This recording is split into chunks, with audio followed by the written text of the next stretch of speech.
In today's video, I am going to teach you how to remove cart icon on Shopify. We will do this directly inside your Shopify theme editor using a small bit of custom CSS. This approach is quick, it is easy to reverse later, and it is a good option when you want to hide the cart icon without changing your theme files. First, go to your Shopify admin. From the left-hand menu, open Online Store, then go to Themes. On your current theme, select Customize. This opens the theme editor, where you can control sections like the header, footer, and homepage content.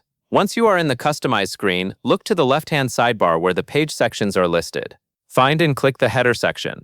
The header is usually where your logo, navigation menu, search, and cart icon are located, so this is the correct place to apply styling changes. After you click Header, move your attention to the Settings panel. Depending on your theme, these settings may appear on the left or right side, but you will see options that relate specifically to the header.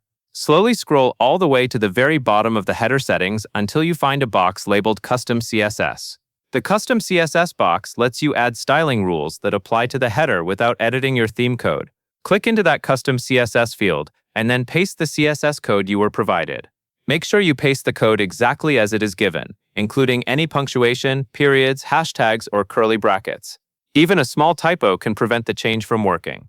After you paste the code, take a moment to check the preview of your store in the theme editor. The cart icon should no longer appear in the header. If you still see it, confirm you are editing the correct header section, and confirm the code is inside the custom CSS area, not in a different text field. When everything looks correct, save your changes in the theme editor. If you ever want the cart icon back, simply return to the same header section and remove the CSS you pasted, then save again, and that is all there is to it.